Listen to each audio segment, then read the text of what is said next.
This week on Women Who Rise, I'm joined by Seth Siegler, Chief Innovation Officer at eXp Realty, startup founder, prop tech operator, and one of the sharpest minds reimagining how AI can actually serve people in business. In this episode, we talk about what it means to rise at the intersection of innovation and leadership, how to avoid getting stuck in hype instead of building what truly moves the needle, and why the future belongs to people willing to rethink everything from first principles. Seth shares what he's learned from moving from agent to founder to executive and how he's helping teams build smarter, faster, and more intentionally in an AI-driven world. If you've been thinking about leadership, growth, and reinvention in a season of massive change, this is a conversation you do not want to miss.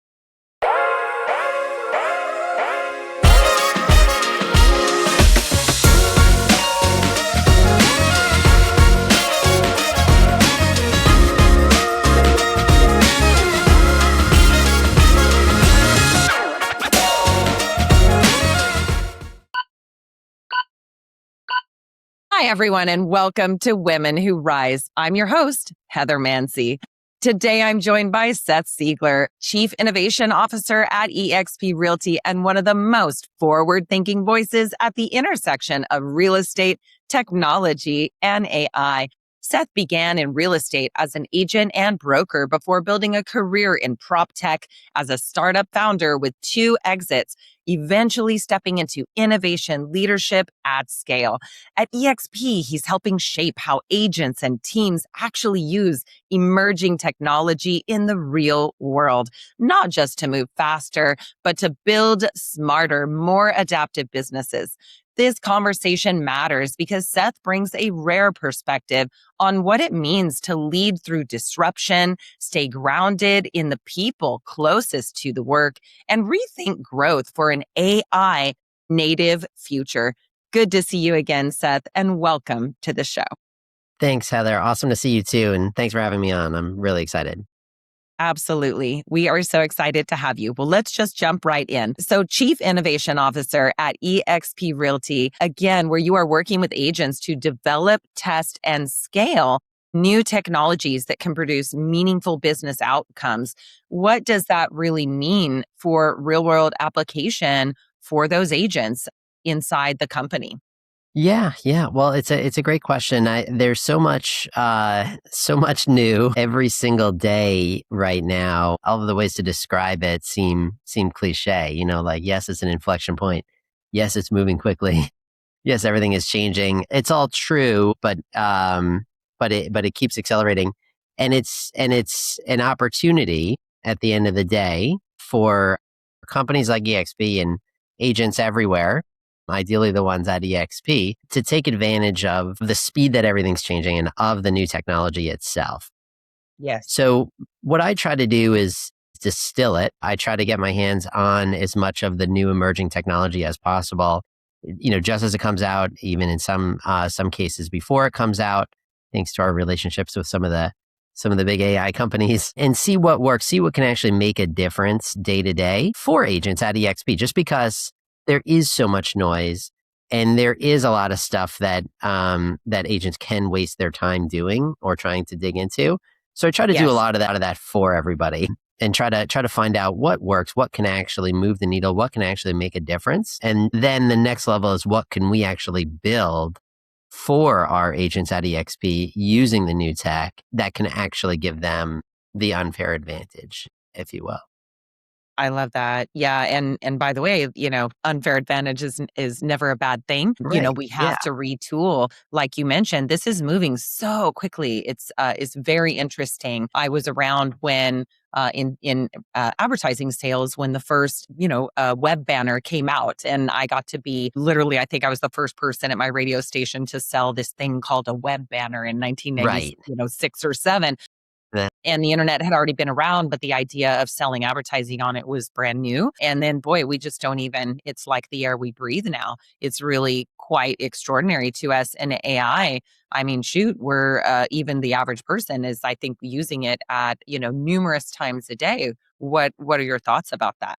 I think what you just said is spot on, is super important and spot on, actually, in that, yeah, like when all of that stuff first came out, when the internet first came out, right? And not everyone was using it yet, especially for Yes. their business day to day. That was something where people are like, am I going to have to start using the internet? What tools on the internet are you using? What websites are you going to, right? And we don't think like that anymore. They're just tools now, and they're part of our workflows. And we will very quickly get there too with AI, even more so because of how baked into everything it will be, just like you said. And we're already starting to see that. Just some of the tools that we were using already are now AI enabled in some way. And a lot of things where AI is the tool, like Claude, yes, that's going to be very, very powerful right now. And we all should be trying to figure out how it can help us and, in our day to day. But soon enough, a lot of that will just sort of um, fade into the background, and we will just sort of work the way that we work. It will be, and already is becoming, much, much more efficient. Agents will be able to handle more scale, do less busy work, focus more on the things that matter because of the workflows that they'll be able to put together using tools that are powered by AI. And by its nature, a lot of the AI that happens to be exploding right now, the sort of the generative type of AI, is just perfectly suited for that, right? It's suited for not needing to figure out very much about it, right? All the Yes. tools that we use, you just talk to them. You just say what you want help with, and like Claude takes it from there, or whatever tool you're using with a chat interface now just takes it from there. And inherently, that's so much easier to use because you don't have to Yes. learn very much about it or change, right? Or Absolutely. what you do. Yeah. And it's one of the things I'm most excited about. And you just dropped like so many wisdom bombs because look, I I mean, had a lot of yeah, because, I kind of wrote down, we can both save money and make money. So save yes. more money in maybe ancillary services or things that we were having to use, additional assistance and things like that. And also Right. make more money because you Yeah. mentioned we can actually have a bigger deal flow, for example. So if you're in the real estate industry, it means you can probably crush through more client deals. And by the way, Absolutely. with maybe more perfection and more accuracy and better checklists and better, this for me in from a legal sense as a team owner and a branch brokerage owner for EXP, it's really fascinating because, you're breaking down for a corporation what is my job as the owner of this team to break down and kind of spoon feed to my agents, which is, it's their job to be out there in income producing activities, shaking hands, taking names, helping Yeah. people. But it's Yep. our job to figure out what their workflows should be and constantly retool them so that they are the best fit that they could possibly be, the best outfitted that they could possibly be. And it's why I'm so Hmm. excited about the fact that number one, EXP is already a very technological corporation. It was established on this cloud based idea, but your Exactly. position in particular, what you know, what you've learned, I imagine it's like a kid in a candy store. And I have a question It about that is. in a Yeah. minute. But Yeah.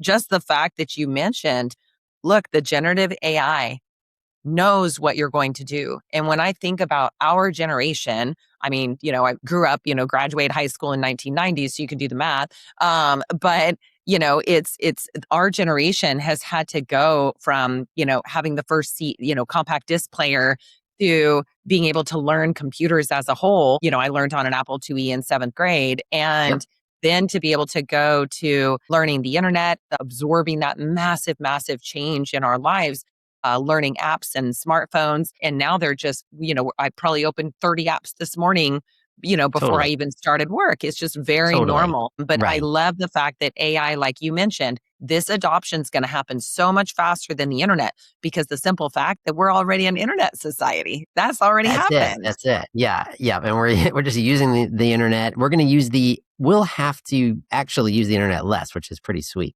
By the way, my high school also had Apple IIes.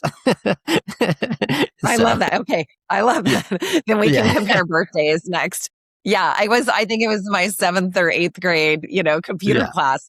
And now, I call the new, millennials as the generation born with an iPhone in their mouth. I don't even know what That's to it. say about the next generation, I know. just I because know. it's absolutely so ubiquitous to them. But just this idea that we have technology that knows how to teach us. We've never had technology that knew how to teach us to use it and can That's anticipate exactly what we right. need and things Yeah. like this. It is genuinely extraordinary. And it's one of the reasons I was so excited to talk to you.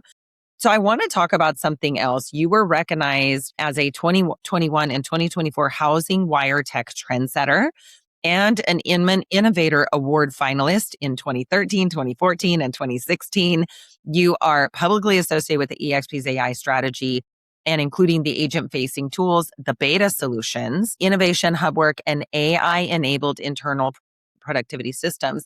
And it's like a word salad, but I really wanted to ask you, can you explain that really fully to our, more than I know we talked about it a minute ago, but can you explain, the beta solutions, the innovative hub work like that? Can you explain that to the layperson and the agents out there that want to know what all this means to them? Yeah. So the first thing to say about it is that it says a lot about, EXP as a company and Glenn as a founder Yes. to have created a position like this, to be honest. Yes, it's a dream job for somebody like me, but it says a lot about the company to recognize how important this moment is. Doesn't we're just not going to see another thing like this probably in our lifetime where there is such an opportunity. And on the flip side, there are a lot of consequences in not fully recognizing and embracing how much of a moment in technology this is for big companies, like EXP and a lot of other companies that are not embracing it. And so you've got, the technology of the company, there's core technology that those trains need to come and go as scheduled, right? Commissions, all of that sort of work needs to get paid. Revenue share needs to be calculated properly. There's agent facing tools like MyEXP and even new agent facing tools that are AI powered or centric like Mira. And we have a CTO, an awesome CTO, Carrie Lacinco, who oversees all of that work. And then in my position, what's cool is I get to just simply focus exclusively on what's next, on what could possibly transform the way that we operate as a company, transform the level of service that we can provide for agents, since that's our only customer at EXP, essentially. That's how we Yes. see it. We don't have franchisees. The buyers and sellers are, those are the customers of our agents. We just focus on building the best possible platform for agents and team leaders and any type of real estate business to operate within. So there's just a massive opportunity given what's happening with emerging technology is sort of the charge, right? To focus on emerging technology. There is just one to focus on at the moment, and that is AI. And so it's a lot of prototyping, R&D, understanding and forging partnerships with startups and established, leading AI labs and things like that, leveraging the scale of EXP and really pulling out all the stops to figure out and effectively be ready for, what's next, essentially, right? So the biggest way that the thing that I like to do is approach it from a first principle standpoint. I like to think about if I were going to start EXP over today, or if I were going to start a real estate business or team myself today, how would I do it? How would I build it? And forget everything that I know about how those organizations run today. Just a clean Wow. sheet of paper, knowing what I know about AI today, like what came out this week, right? What Google is announcing at their next conference right now, how would I build it? And then you end up with this ideal state that ignores the way that teams are built or that even the company of EXP is built today, what software we run, all of that. You've got this ideal state now of what you would do, the people that would be there, the systems that would run, the AI agents that would be providing service around the clock, that sort of stuff. And then you know where we are today. And the greater that difference is, the more work there is to do, right? The Yes. greater that distance between your new ideal first principle brokerage state and the brokerage as it is today, or your team as it is today, or your just solo agent business as it is today, the more work that you know that you need to do, because somebody will start that ideal first principles brokerage or team or, solo agent in your area. And you do not Yes. want to have to reactively compete against them. You want to beat them to that. This is So fantastic. yeah, that's how I look at it every day when I wake up. And that's sort of the work on our plate Yeah. is to I love it. Yeah. And I just had so many thoughts around that. Number one, the fact that you are in the position that you have and that this position exists, like you said, in this corporation. There are other corporations that, have real estate and, are doing real estate and are not necessarily spending the money for this whole department that you have. And just the fact that, I know Glenn Sanford as a whole is really forward thinking and yes. this idea of first principles. And I think we're probably introducing a lot of our audience to that idea right now. And all I can think of is how about, take your household, take your life, take your, relationships, take your daily operations as an individual or an entrepreneur or a CEO or an ice cream shop owner and look at Right. here's the world I'm in today. What Mhm. if I could start my company from scratch today? What would I say? What would I do? How would it look? Tools would I use? How would I Yeah. advertise? How would I Right. even establish myself to capture market share? I absolutely love this because, and we haven't talked about this yet. I don't know, 45 guests in, and nobody said this. So I really love that you did. And I also love for the corporation that as a whole, this is the value that we're getting is that every Mhm. day you're going, this is where we're at now. How can I make it that this corporation is there? And like you said, that gap, if I were to make it today versus where we were established at or where we're at today, there's a difference there. And if there's a difference, it's time to roll up the sleeves, and get to work. I love it. Right.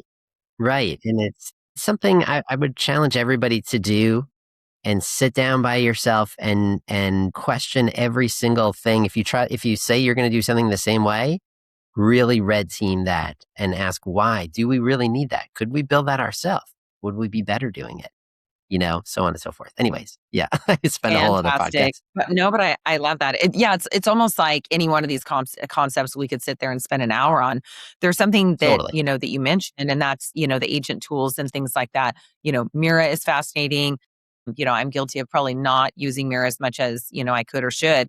But I'll just mention one, and it's, by the way, you guys should go to the rallies. If you are an EXP, please go to the rallies because you'll get to see But people yeah, like Seth yeah. speak in person. I've seen Glenn Sanford speak in person at a Seattle rally a year ago. And he mentioned this thing called Fixer. And he was so passionate about it that I literally loaded onto my phone while he was talking. And I consider myself a fairly slow adopter of tech, just personally. But I have people who work for me that I say, okay, find out about that. So I want to be in the know very quickly. But personally, Yeah. myself, I may be more comfortable with a system that's older. And immediately, Fixer got into my email and it made my life easier on day one. And every Mhm. single day since, and it's been a year, my life is easier. My workflow is easier. And I can absolutely crush through my emails every day because of that one little app. And now I know That's right. it's like so yesterday, because now we have Claude Cowork and all the things. And I heard you Right. speak Yeah. about this a little bit. But I have to tell you, just even that one thing, if people can adopt putting something in their email that helps them sort into buckets or, be able to pre-draft a response using your voice, which then you can go through and modify. Boy, it's amazing. It truly is. It truly is amazing. Fixer is a great tool. If you are an agent at EXP and you're a capper or icon, you get Fixer for free. Uh, Yes. for included is the proper. And that was like a great partnership. with a very young company that has since blown up quite a bit. But very, very cool tool. Yeah, that helps you respond to emails way, way easier. Pre-drafts all your responses, learns from you, and so on and so forth. It's really, really cool. Yeah, it is amazing. Yeah. What are maybe some other tools that if you said, okay, let's take Yeah. any business owner, any entrepreneur or real estate agent, and what are some of the things that you see that they should probably be thinking about using? And, maybe, even if it's a type of thing. So like something that helps you with email might be Fixer or Claude Cowork. What other types of things do you see that maybe an early adopter or slow adopter like myself should be thinking about? So yeah, so Fixer is an easy one, and that's Fixer, because you just connect it to your email and it's already saving you time. But like you said, Claude is another. If you're gonna have one tool today, I would get Claude. It does so much. If you've used ChatGPT, move to Claude. It's just a much better experience. Their models just seem to be better and more enterprise ready. Their only focus is on the enterprise.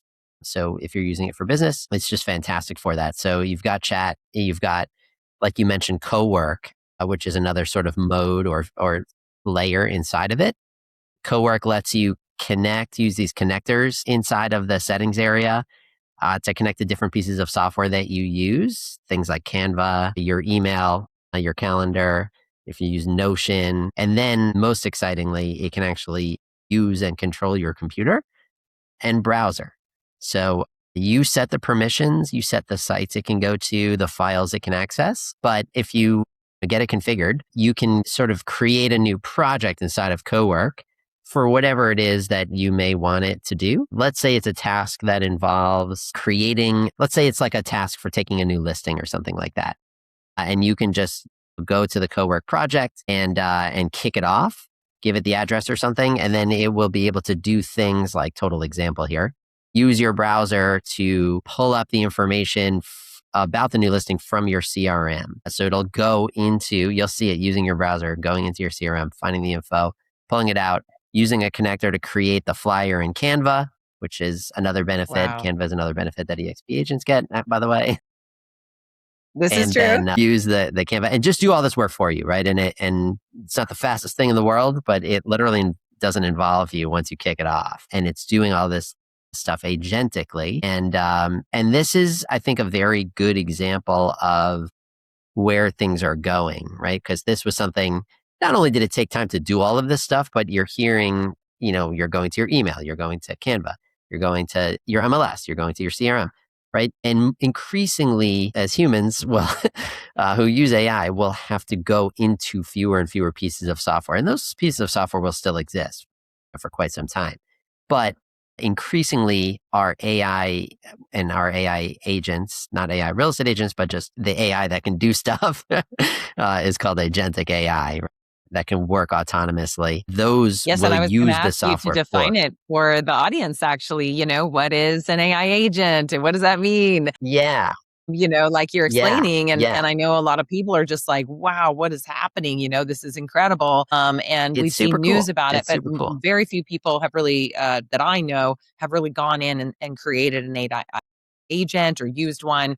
Yeah, And there's what was it? A news report that said someone created a collection of AI agents, and within whatever period of time, some of them had started a religion and another group of them had, yeah, I yeah, think were complaining about their human programmers. And so it was yeah, really totally. interesting to just kind of let them create a community. And, this is very science fiction, and yet we're living in this reality now. So can you define, what really does all this mean in terms of like AI agent? What does that mean to a person? So, I will, yeah. So, two thoughts on that. So, one, so yeah, here's what an AI agent is. So it's the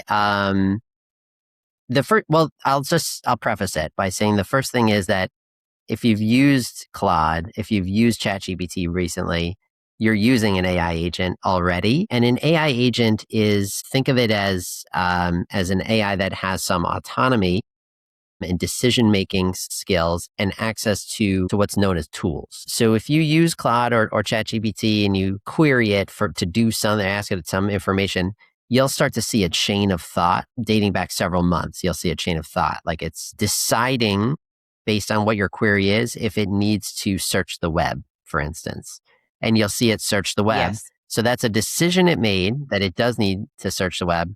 It checked what tools it has access to. One of them is web search, and then you'll see it using its web search tool.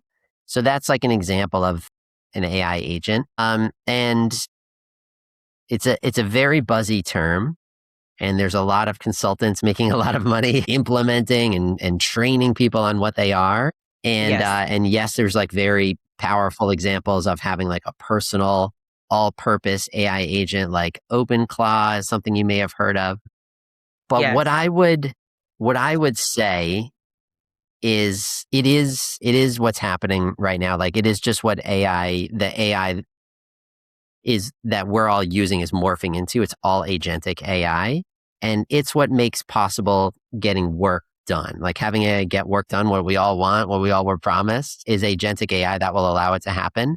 But I wouldn't get too caught up in, am I using agentic AI? Am I leveraging agentic AI enough? Because I know it's overwhelming and it's going to be impossible to sort of like keep up. And I just wouldn't let it get to you because it, just like the rest of the stuff, is going to fade into just how we work. And we're not going to need to know if we're using agentic AI or if we're using not agentic AI or if this and that. Right? There's all kinds of different pieces of software architecture, let's say. Like we don't need to know if the software that we're using, our CRM, is using service-oriented architecture, right? We just know that we're using the CRM. And I think that's just something I would encourage people to do. It's just a little bit of a paradigm or a perspective shift in that all the AI we're using is agentic for the most part.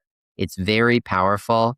Just like as we evolved, we learned to use tools. AI is evolving and learning to use tools. So it can do stuff for us. And that's kind of the big takeaway about it. And the most fascinating thing, really, just the fact that it is evolving. It's very exciting. I don't think we've had a tool previously that was self-evolving. Obviously, we programmed it to do that. Yeah. But it is amazing. Yeah. Like if you have a ratchet, it doesn't like learn to be a better ratchet. If you have a computer, it generally speaking doesn't learn to be a better computer. And yet we have this tool that can learn to be better. Yeah. And I really like that you were able to, and I have never heard that, to say that in fact, they are already agents, but it makes perfect sense because like you said, they are making autonomous decisions already. ChatGPT is making a decision on every sentence that it's sending back to you when you ask it to clarify a document or whatever it is. Personally, I jumped very quickly from ChatGPT to Gemini because at EXP convention last year, there was a gentleman, I can't remember what product or thing, but he said he wasn't repping it, but he just said, first of all, please start using Gemini. For him, he was saying use Gemini instead of ChatGPT just because of the amount of information it can kind of carry back and forth. And he said it was very robust in comparison. Everyone in my household has very quickly switched, and we're using it for everything. It's just unbelievable. Instead of Google, and Google is now, of course, AI. So it's happened very quickly. If you search a subject or a thing instead of a list of sites that might come up on a search, you're now actually hearing you see the AI summary first about what you're asking about. It's really, really helpful and robust. It's helpful, robust. Yeah, we used to have to click through all those blue links and read everything on the site and make the decision, and you still can. Yeah. But a lot of times you just want the answer, that you're looking for. And that AI overview is what most people take away. They ask a question, they get an answer. And the AI agent, the Gemini AI agent in that case, does all that research for you and does that work for you. And it's just a huge time saver. And then what you do with that saved time is up to you. You can do more work. You can go outside as well. Yes. And by the way, people go, oh, are we still going to be humans at the end of this? Well, yeah. I mean, I'd like to think, like you said, we can go outside and, Maybe more hug so. a tree or Yeah, pet a dog or something. that's We can right. maybe get a little bit Yeah, more of our lives back and go play with our that's kids, it. throw a ball. Yeah, It's really yeah. very ideal when you think about it. Yeah, I was actually kind of surprised that I was done with my job by, 5:30 yesterday. I had just blown through all my emails, and that can be a tedious task that can take me a long time as a manager with 18 agents. It's just it seems to be, the email inbox never ends. But Yeah, I love that you yeah. pointed all this out. And I wanted to ask you kind of like on a speed round, if you needed to, build a website today and you were an entrepreneur and, you started this new team or concept or whatever, should you go hire a company to help you build a website, or should you talk to AI and which one, or what who's on the cutting edge of really talking to it, like you say, talking to it, and it just creates something amazing for you. Very timely question. So for about a year at EXP, we've had a enterprise contract with a tool and company called Lovable, which Yes. is a platform that lets you just describe what you want it to build, and it builds it. And over the last year, it's incredible to see how far that has come. In fact, XP founder Glenn um, built what's known as the hub at EXP. It was the sort of the initial version of what we all use as staff and agents to interact as a community. So you've got sort of, if you Yes. think about it in the Facebook equivalent of like groups and a wall and stories and stuff like that, plus messaging, the entire package Glenn built to MVP status and then handed off to my amazing team of builders, of innovation enablement leads. We've got, shout them out, Tanner, Tally, Shannon, and Nicole have taken it from there since then and fleshed out this incredible tool that we all now use It's day to fabulous. day to communicate at EXP. Yeah.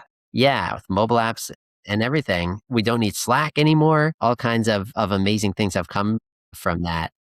And that's an example of one thing that more than 250 non-technical staff members have been building in the last year at Yes. EXP. A ton of software, websites and software. So they use a combination of Lovable and Claude Code. Those are two tools that you could use Okay. to build basically anything. So should you build everything? That is a good question. And it comes Yes. down to your needs of that software or website, and what else you might be doing with your time in that amount of time, and the cost of a vendor who might do it for you, and how well that vendor will deliver something that fits your exact needs. Because the beauty of building something yourself using these tools is that not only are they becoming more powerful and easy to use, they allow you to build something leveraging your subject matter expertise, right? So your Yes. business better than any vendor ever could. And if there are some specialized things about it that you want your software to be able to own and sort of enable, then you may be better off building it yourself. That may not be the case, right? And in some cases, it may just be like, think that the vendor, there's not anything that's like so different about, and I can communicate with them enough and they're going to take the time to understand my business and needs and uses enough that, anyways, that it might make sense to go with the vendor. So it is a very Yes. good question. The build versus buy decision is very different than it was a year ago. You can, and in some cases should build, not just because of the cost savings, like I said, just because you might come away with something. That said, it also, the same thing that allows us to move quickly, or anybody, any non-technical subject matter expert to build quickly, that same technology is available to software vendors too. So the ones that are leaning into it are able to deliver hyper customized software at hyper fast speeds, but not all of them are doing it. Some are still moving the old fashioned way, which is unfortunate. So Yeah, and by the way, that's that an interesting point as well. Yeah, you might go, yeah, hey, are you guys AI adjacent, and are you building in that that's right. way? Or what Yeah, is that cost savings that possibly is reflected, or even yep, just speed of implementation and ability to yes, modify or whatever that is. Yes, because websites or anything like that, you tend to need something that's going to be modifiable over time to match what your business is doing at any given time. And I really liked the comment you made about, just having something that is even more perhaps fitted to you, your business style, business acumen, and expertise, which I thought was Yeah. amazing. Well, I know that I just have a few more questions for you. Uh, if you were advising a leader who wanted to grow in an AI shaped world without, losing your judgment, your voice, or your competitive edge, what would be maybe the three non-negotiables or sort of the decision making framework for that entrepreneur? Well, that's a very good question. Think that and yeah, so most of my history was as an entrepreneur, and Yes, solo founder most of the time. And that was so hard and such a disadvantage to be solo or have a small team for so long. You were just at such a disadvantage. And that is no longer the case. So I think that for today's entrepreneurs and startup founders, it is important to lean into pretty much like I'm doing here, first principles approach to building your business, and forget just the way that people have done it before or the incumbents have done it, yes, and take advantage and leverage what is available today. Um, but maintain and resist the urge to sort of outsource to AI what makes you special, right? Your superpowers. Keep doing those, or use AI to magnify them, if that makes sense. And there's a absolutely. lot that it can do, but there's a lot that makes an entrepreneur special as well, and they should lean into that and try to leverage AI for the rest of it. I would say as much as possible. There's a lot of great examples of companies that are doing that right now, that are building incredibly lean, scalable, profitable organizations. Companies like Cursor, which is an AI tool that software developers can use, has a tiny team and hundreds of millions of dollars in annual recurring revenue. Wow. And they're able to do that because of how much AI they've layered into their customer service and and software development lifecycle, and all of those things that are very time consuming and tend not to scale without a huge amount of of expense, let's say. So yeah, there's a lot of cool examples like that out there. So yeah, that in a nutshell, all that babbling. Yeah, it's good. You mentioned you had a lot of coffee at the beginnings. A little Yeah, joke there. yeah. Oh, I've learned a lesson. so yeah. So I love this because this discussion has been so fascinating to get to leverage what you know for a brief period of time. And I know I've kind of kept it kind of technological, but I wanted to ask you, what caused your rise from solopreneur and in those ways that you were, how did your sort of, what's your origin story, right? If we're talking Marvel heroes, Yeah, and so, yeah. how did your early life influences lead you to this entrepreneurial world that you were in? And then how did that inform your decision to segue really into, this technology that you obviously love and are so well adapted to, and then going into that corporate world? Yeah, it's a great question. So I grew up in New York. My dad was the third generation. My dad and uncle were the third generation owners of a moving and storage company in New York City. It's the second oldest corporation in the West Village. It was called Siegler Brothers Moving and Storage. And so, I kind of came from a generations of entrepreneurs there. Uh, Yes.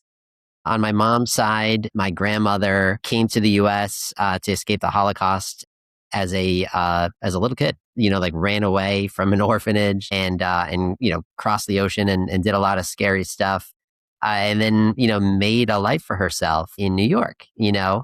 And so I grew up with hearing stories like that and seeing my parents working and not ever taking the typical sort of 9 to 5 path.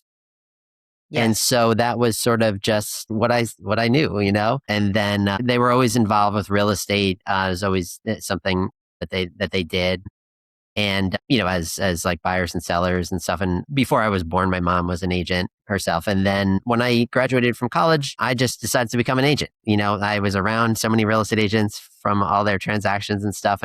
And though I was a tech person, I wanted to stay in the town that I went to college in, which was Charleston, South Carolina. And there just wasn't tech that was interesting there at that time. And so I went into real estate. I learned the business, and it was super hard, but I did it for a while, and I started the brokerage that just did not work at all.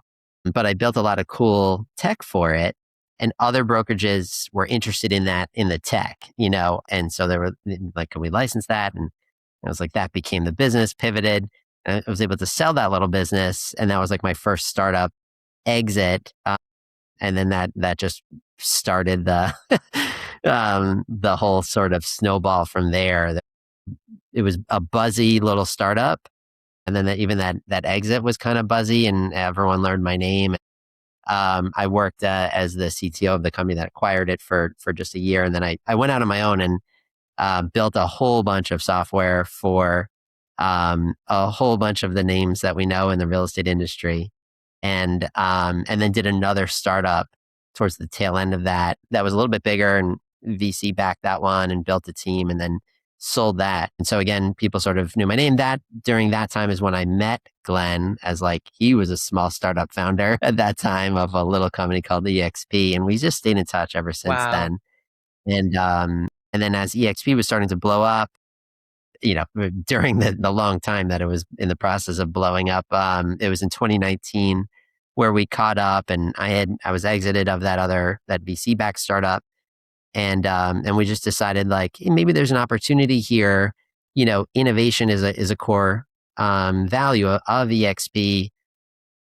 Everybody that works for the company, it's just something that's in the DNA, even all through the agents, especially through the agents. It's just an Definitely. innovative group of people. And Glenn wanted to maintain that culture. And he was like, maybe, let's just start out. He wasn't even totally sure, I think, to be honest, exactly what my day to day would be. But he was like, just kind of keep doing what you're doing, but inside the ecosystem of EXP, just keep inventing stuff and, building cool things. And that's how it started. And then it all sort of went from there, sort of worked my way up through the 7 years that I've been here now, It's all the way amazing. to this. What a rise Yeah. to, I think it's so fascinating, the Siegler brothers moving company. And you find frequently that people who are entrepreneurs or serial entrepreneurs, as you have been, they do Yeah. come from or have seen someone modeling that, in their family, That's and they right. can kind of wrap their brain around it. And I love that you That's also right. had that, college background and that tech degree. So you were always sort of just like a tech person in realtor disguise, for a while Well, there. what's interesting, Heather, is I actually didn't get a tech degree. I'm self-taught tech just Okay. as a geeky kid, and always was a coder. And in college, I ended up being a communications major, Okay. and I feel like that's part of being well-rounded and becoming more of a generalist, even as like a solo startup founder, doing all the roles. And as a real estate agent, more than anything, you have to do all the roles. Very And I true. think that's where you want to be today. The more of a generalist that you can be, given that you can be leveraging AI for so many specific specialties in your business, the more of a generalist are those are the people you want. And I feel like I stumbled into that in some way. No, but that was absolutely brilliant, because this idea that, it's really the specialization. You're talking about a depth and breadth of knowledge. I was Yeah, asking Gemini, I don't know, late at night one day I was saying, how, when will the singularity occur? And I'm kind of geeking out yeah, on it. And yeah. it goes, well, our biggest limitation for AI, as AI, yeah, because it was speaking for itself, is that the fact that the speed at which humans generate more information, more knowledge, because it said, and I said, well, what do you mean? And it said, well, we've already read everything that humans have created. That's it. And I went, It's oh my true. God, Yeah, but it's incredible. yeah. So you're talking about a specialist has breadth and depth of information. No one will ever have more breadth and depth of information than what AI has. And so you can leverage that and become a specialist in whatever. But I love what you said about being a generalist, because and you having been, by the way, a communications major, and I'm glad you corrected me on that. But it's we still need to communicate with other humans. Humans thrive off of human We do. communication. Humans learn That's, off of other humans. yeah, We need all those visual cues. We could have learned everything in the world by books for a really long time, but instead we go to these classrooms or Zoom rooms and we learn from other humans right. because we really thrive on storytelling and we thrive on humans explaining things to us. And so, just the fact Yes. that you mentioned, Yeah. be a generalist, leverage that incredible technology and information from AI, but be just a really great human. And I would think like a really great human communicator, that you can go and take these tools and have the warmth and feeling of a human towards another human. That's right. That's right. And I think increasingly that's what people are going to be looking for. As they chat more and more with a robot. I think that those Yeah, moments in talking to somebody who's alive and authentic and, has experiences and feelings, that's what people are going to be looking for more. Yeah, that's the thing to lean into, I think. I love it. Yeah, let Yeah. AI run as much as your business as possible, but be you and be out there and, yeah, help people. Love that. Well, so how can people find you? How can the agents and others, how can they learn Yeah, from you? How can agents, by the way, with EXP plug into this new information, that's coming out all the yeah, time and yeah. ways that they could learn? If you are an agent at EXP, get into the hub. The hub is going to be where you can talk to anybody, including me, by chat, and also keep tabs on all the cool things that are happening and coming out. And that would be at you can get there by hub.exprealty.com, and you'll be able to download a mobile app from there if you're using one or if you want to be. And then yeah, aside from that, on Instagram, just my handle is Seth Siegler. Pretty easy, no spaces or dashes or anything. And yeah, and then you can contact me there anytime. I love geeking out. Yeah, anything else and meeting new people and stuff. So yeah, would love to chat anytime. Fantastic. Last quick question. Did you have a book recommendation? We kind of didn't stumble into any on the podcast. I thought it'd be fun if maybe you had a favorite book. You've been a serial entrepreneur. So is there something Yeah. about, leadership or even technology or anything that you tend to recommend to people or that you really like? My favorite business book of all time is called Blue Ocean Strategy. And I read it a long time ago. I'm due for a reread. I've read it several times.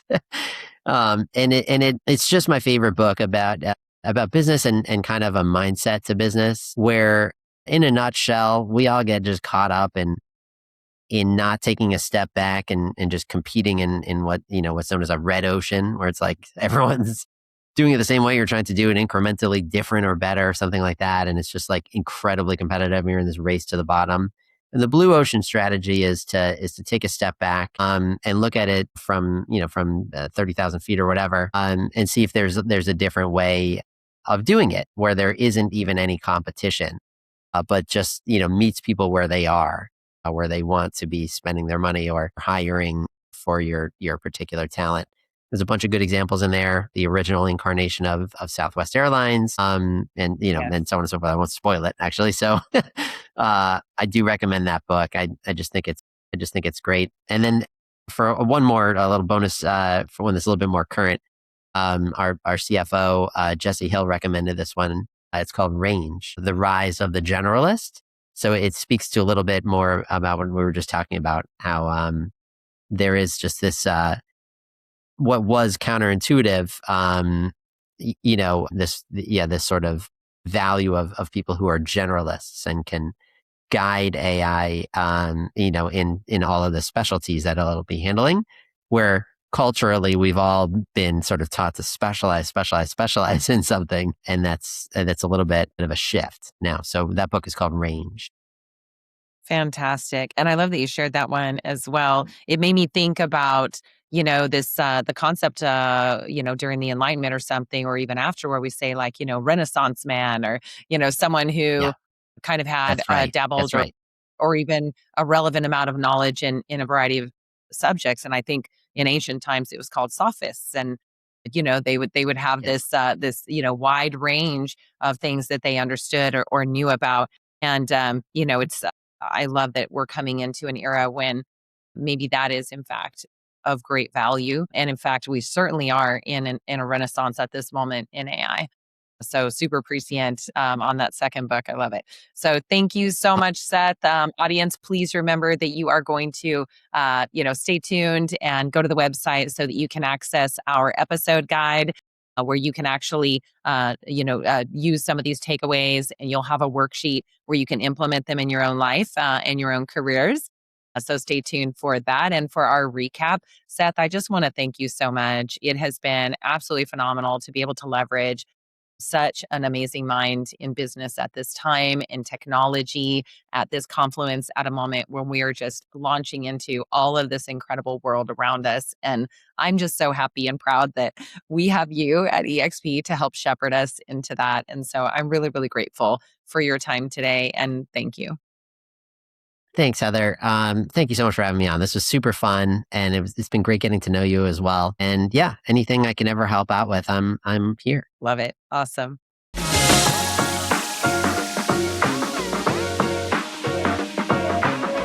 Well, folks, that's it for today's podcast. Thank you so much for joining us on Women Who Rise, the success podcast for ambitious women.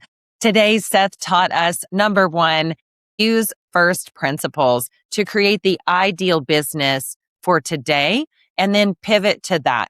So basically taking the concept that if you knew nothing, had never started a business before, had no other past examples of other people's businesses for whatever it is that you're doing, and you could just simply create from scratch using all the tools and all the things and all the market conditions you know about today, what would that ideal business be? And write it down. And then look at the difference between what you have today and what that ideal is, and then go to work. Roll up your sleeves and work on that.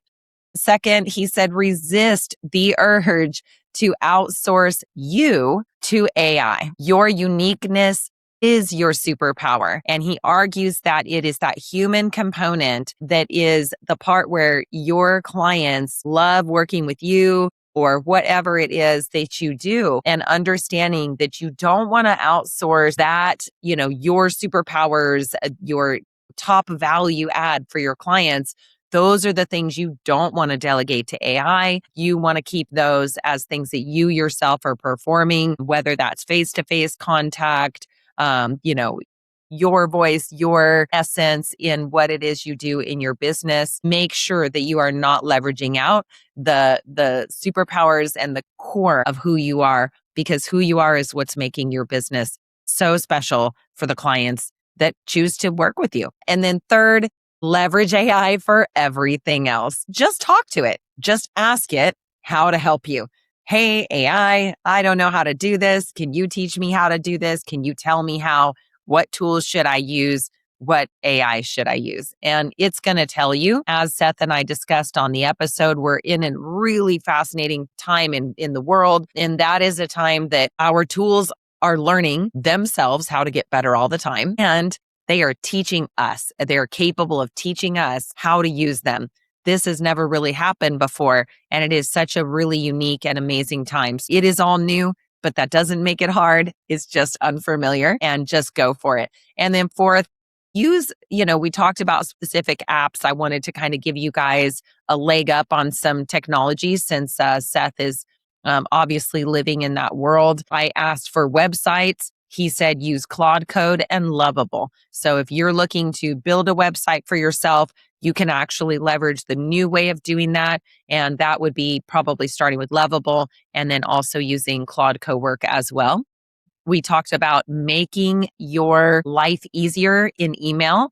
You can certainly use Fixer for that. That's Fyxer. That is phenomenal as a software to use. I've used it myself for a year. It saves a ton of time. Some people are now using Claude Cowork to create workflows that are very similar to what Fixer does, putting your emails in different buckets and pre-drafting responses in your own voice using your past email examples and things like that. So you can do that as well using Claude Cowork. But if you don't want to create that, you might just start with Fixer and then go like that. It is pretty robust and it gets better all the time.